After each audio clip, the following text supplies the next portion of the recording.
The board of directors, a couple months ago, we were chatting and talking about, that was when we were in the midst of all those shootings, and just seemed like there was a lot of craziness in the world to us.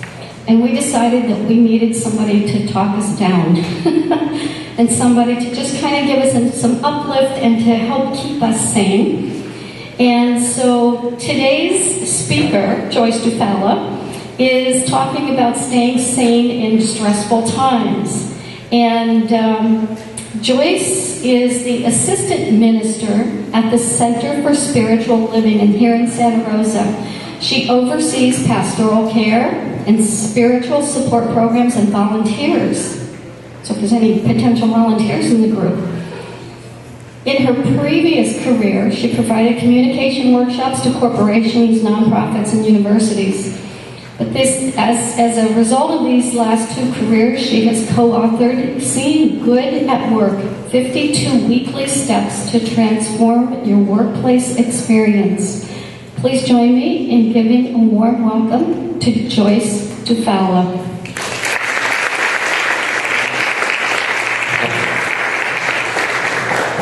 Hello, everybody. Good morning. I'm having trouble. I thought I have to tell my husband that my head is not that big. Well, I may end up with a hand line. Okay, you can just, yeah, I think so. Thank you so much. We try. Well, it's wonderful to be here, and I'm glad that Evelyn told you how I got this invitation, and because I was asked to write something and say what the title was. I did submit that title. What was it? Staying Sane in Stressful Times. And I thought, God, what do I know? I mean, what we all know, we all have our own coping mechanisms. And they're being hard-pressed these days. There are things happening that just were unimaginable when I was a kid, when I was a teenager, when I was in my 20s, 30s, 40s, 50s.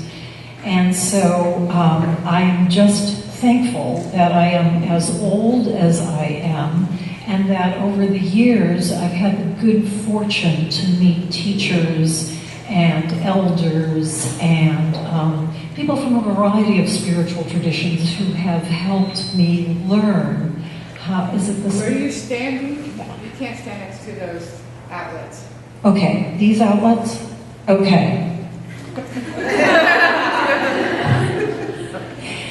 Yes. So I'm sure we all have, as I was saying, our own coping mechanisms.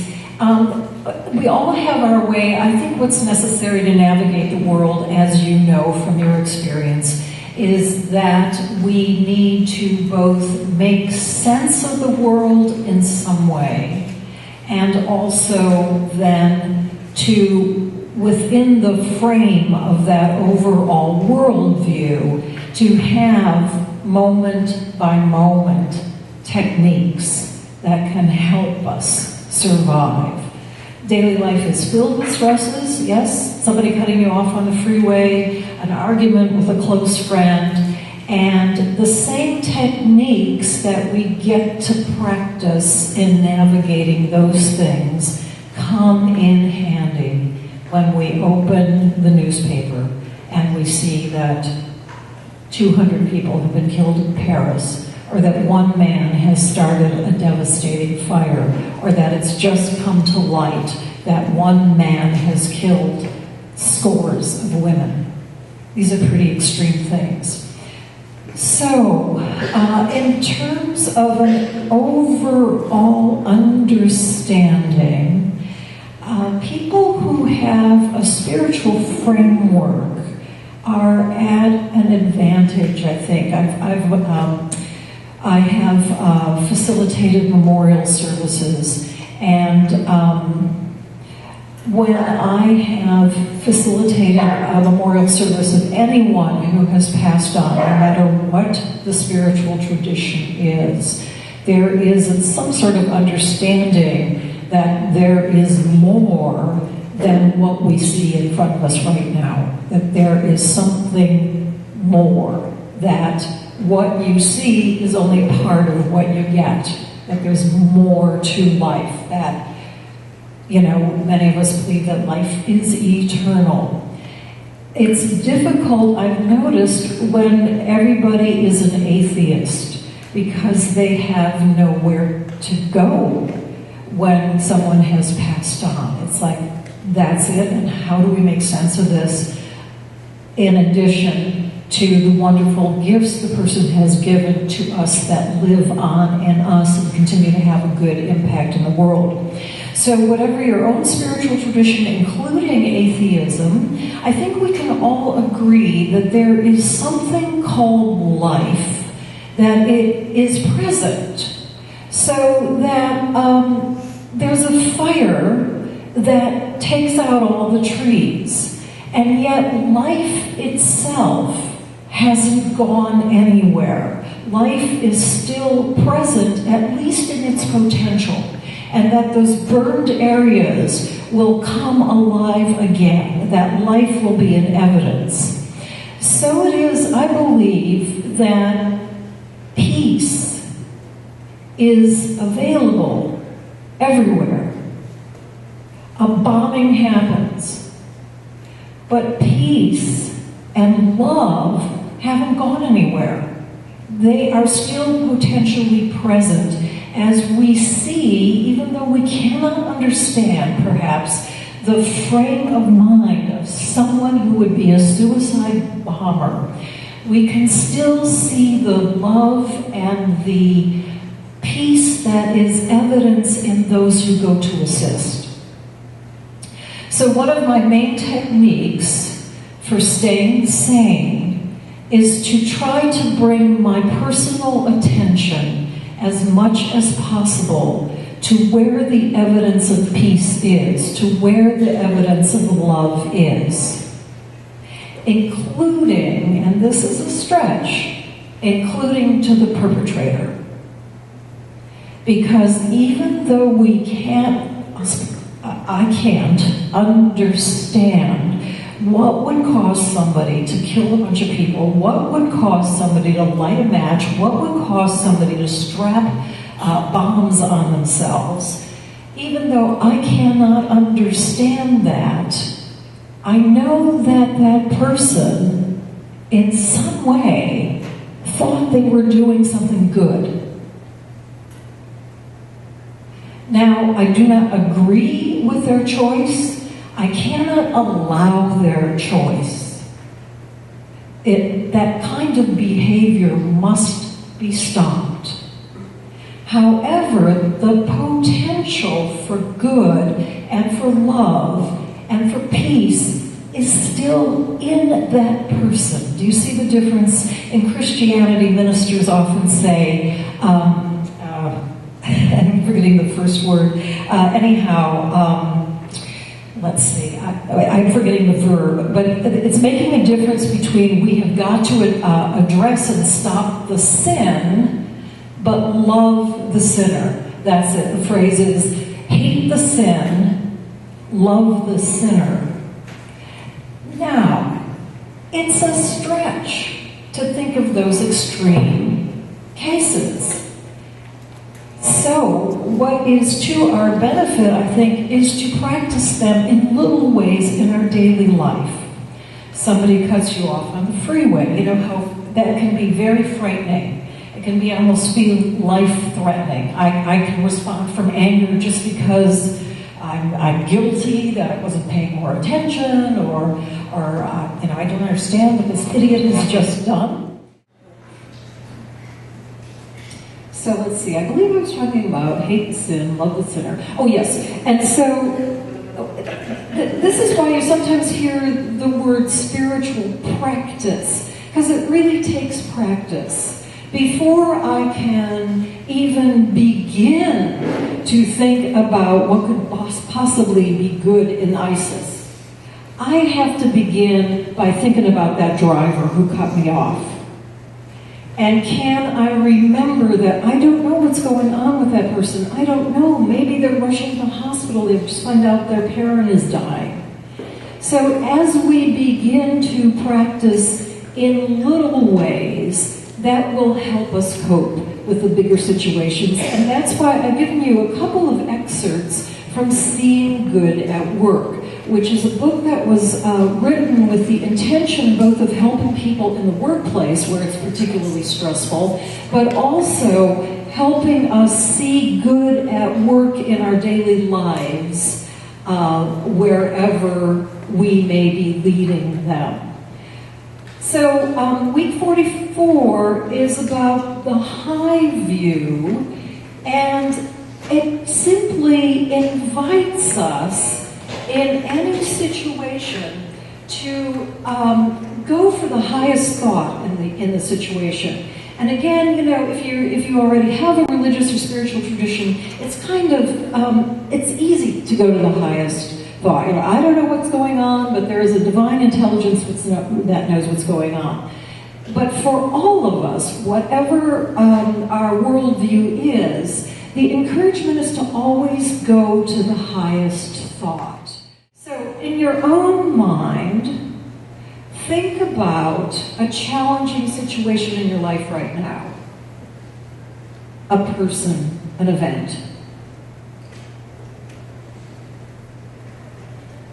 And what is the highest thought you can think?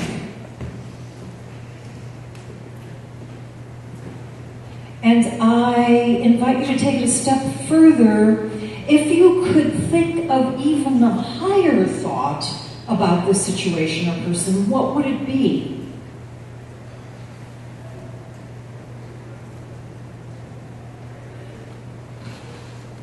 Okay, thank you. Is anybody willing to share? Yes, thank you.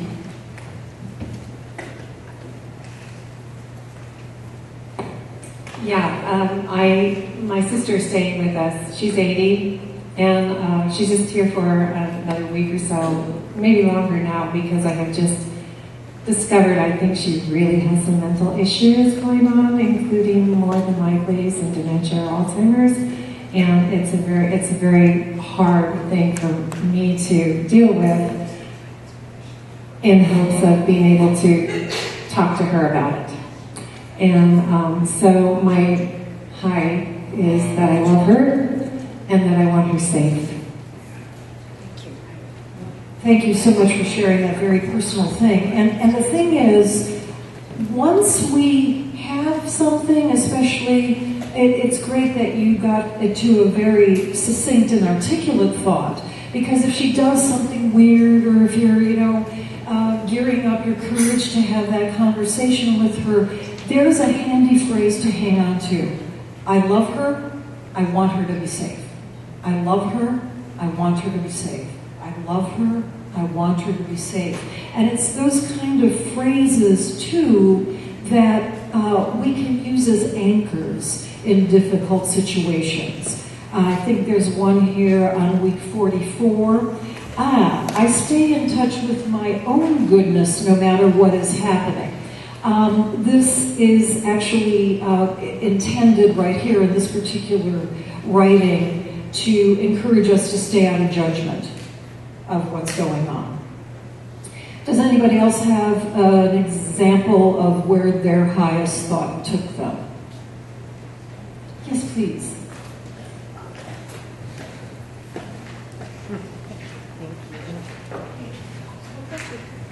I'm Barbara. Hi.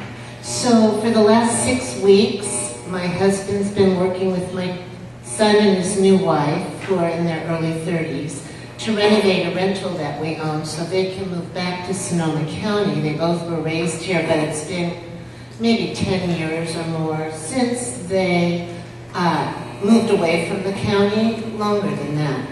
So there were many, many challenges in the family, and I held the place of the peacemaker, which I'm really good at.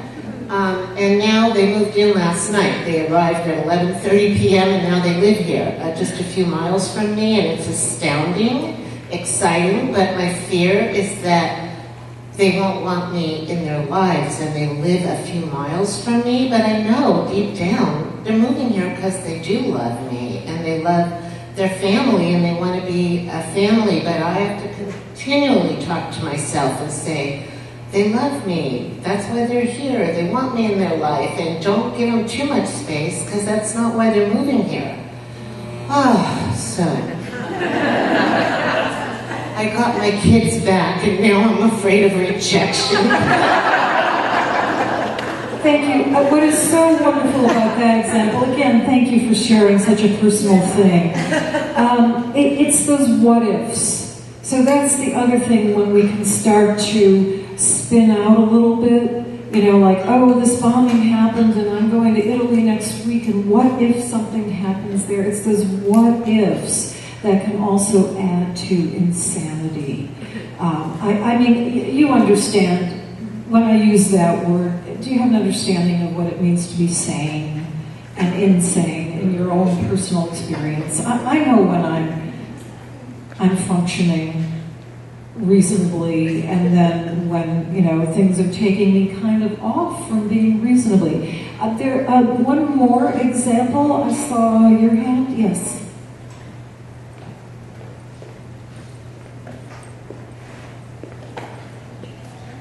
Hi, I'm Jay.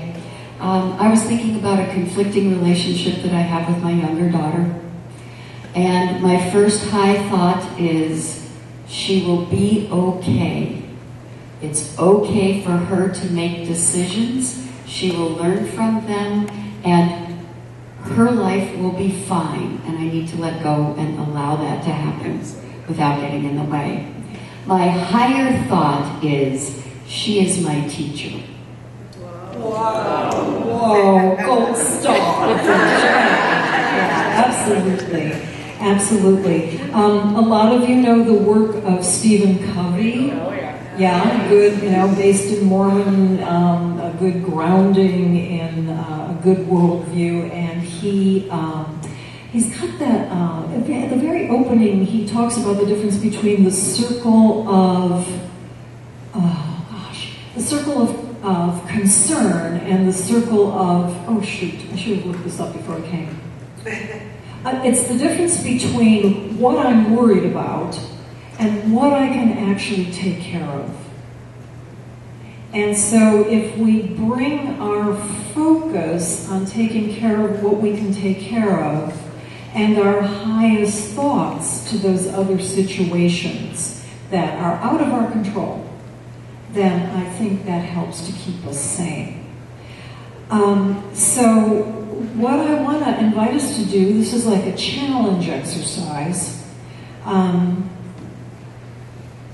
I want you to think about the current presidential election process.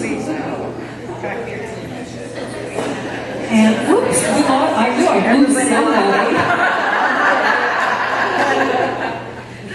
And again, just in the sanctity of your own personal thinking and heart space, I want you to think the highest possible thought about the candidate you do not like. The highest thought about that person.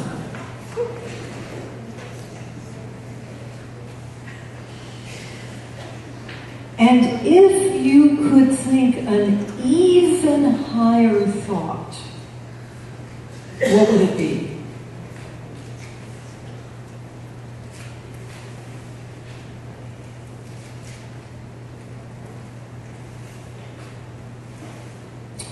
So, even if you were drawing a blank, I want you to know that that intention to ask the question, what is my highest thought about, even if you don't currently have an answer, it opens the space for your, I'll call it consciousness, to welcome in that highest thought. I recently, for the candidate I don't care for, my current prayer is that he or she, able to say that, he or she, that this candidate finds the best way to express their gifts for the benefit of themselves and other people.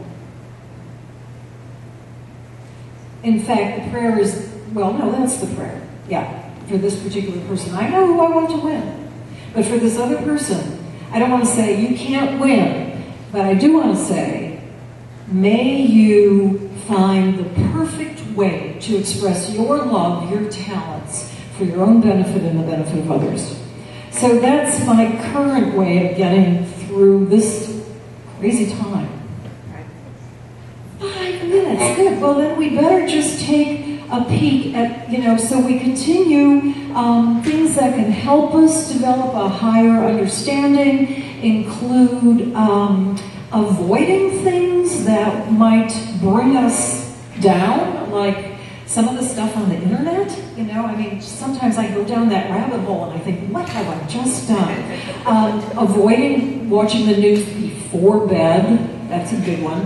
And of course, the other side of reading, of listening to things that are uplifting to you, including music or whatever uplifts you.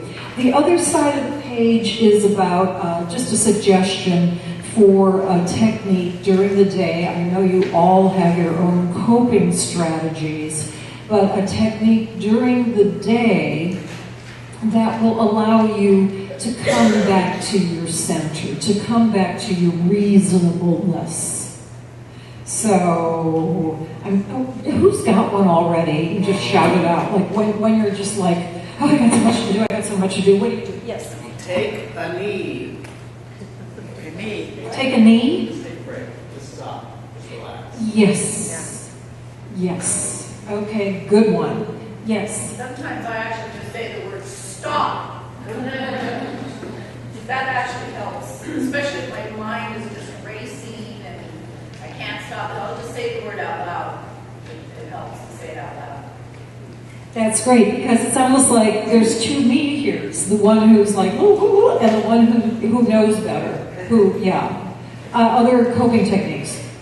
I refocus. I try as really hard as I always possible. Refocus. You look for that flower. You look for that blue sky cloud. You look for something positive, and sometimes you have to force yourself to look for it.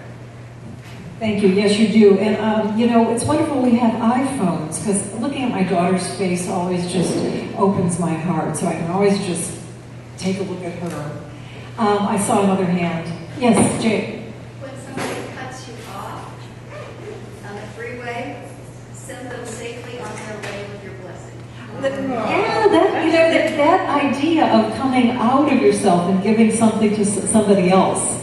That's why it's, you're in service occupations. So you know what a blessing that is to you. So having a cup of Tulsi sweet rose tea with almond milk and going outside and looking at the trees. Thank you, that's great, because it brings in everything. It brings out in the beauty of the outside world and the warmth inside. Any other coping techniques? Yes? So a physical movement at the same time is always get yourself completely away from, if you're sitting at your desk and thinking this, or even if you're in the car, a physical movement of something that breaks that whatever thought Right. process. So important, because as you know, if you're thinking tense thoughts, they've probably already started to reside in your body. So if you notice where they are, to breathe into them or to just shake them out. Is that a hand or a stretch? It's a hand. Listing all of the blessings that I'm grateful for. Oh boy, is that a good one? Is that a good one? Is that a good one? As a matter of fact, sometimes when I'm going to sleep, instead of counting sheep, that's what I do is count my blessings. That's great. That's wonderful. I know somebody who just goes through their day, they go backwards through their day and they think of the people that they've come into and what gift they've gotten from that person. One more? Yes. I sing to myself when I'm moving too fast. My head is going crazy. Slow down, you move too fast. I like that. That's good. Yes. I end the night by saying prayers with my son. Oh, that's lovely. Yeah, it's lovely. So, yes, please. I was just going to say that I asked myself the question when my thoughts start to go off the rails, which they often do. Yes. What exactly is wrong right now? And I always discover that what's stressing me out is something that I'm afraid about is going to happen later, or that I'm obsessing about that's already happened I can't do anything about. And usually in that moment, there is nothing wrong. Thank you. That's really helpful. Thank you. Yeah. I just have to remember to... Yes, now. Mm-hmm. So in closing, I just want to say that whatever's going on, one thing we always have accessible is our breath. And it's like an instant connection between the outside and the inside to center us. The trick is to exhale first and get everything out, then take a big breath, and then exhale. So let us end together by all together exhaling and inhaling and exhaling again.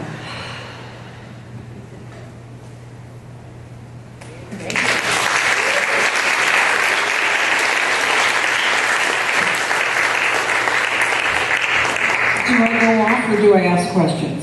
Oh, ask question. Oh, okay. Oh, wow. Okay. So comments, questions, comments. Yes, please. Well, I've thought about this a lot, and I have a very diligent spiritual practice, and I can go to the high thought. And I also experience kind of some questioning about going to the high thought, realizing what a privileged life I have.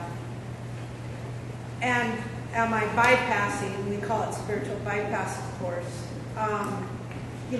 Feeling the hardship someone else is going through, and like how to acknowledge it, not dwell in it. And I'd love your impression of that.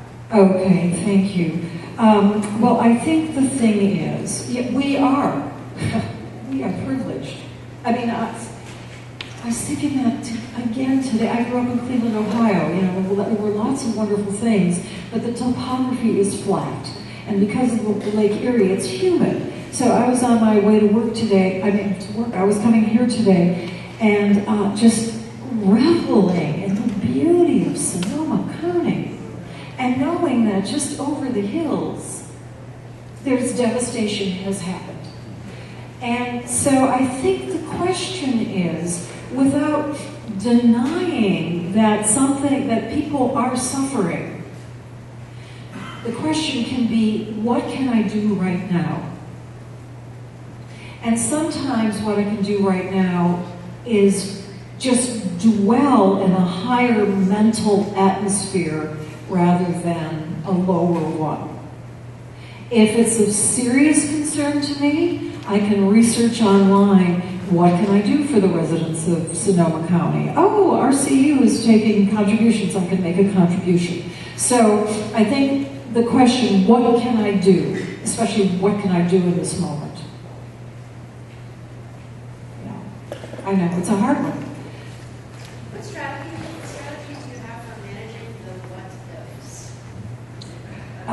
The only one I've been able to come up with so far is not to do it. Really. And if it's something like, well, what if this happens? But I mean, of course, all right, I'm going to get, there are levels of things. Like, what if I were to lose my memory tomorrow because I had a stroke? Well, I've got my directives in place. So if it's a serious what if, it's good to have a plan. If it's, my son's going on this adventure to China, what if? I don't know, I will cross that bridge when it comes to it, or, we all have to find kind of our own way. I don't know if that was helpful at all.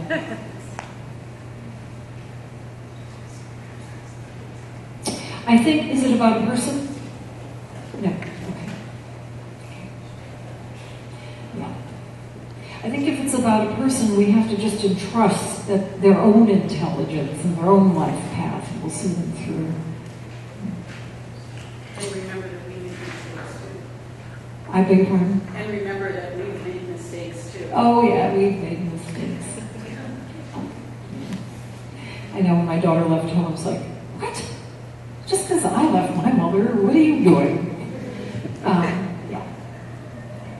Any other, yes? I just wanted to say that a lot of times we hold on to things, and when my sisters and I talk about different things that are bothering us or that we're holding on to, it's always good to know that when you open your hands, we always say palms up, because then you can receive.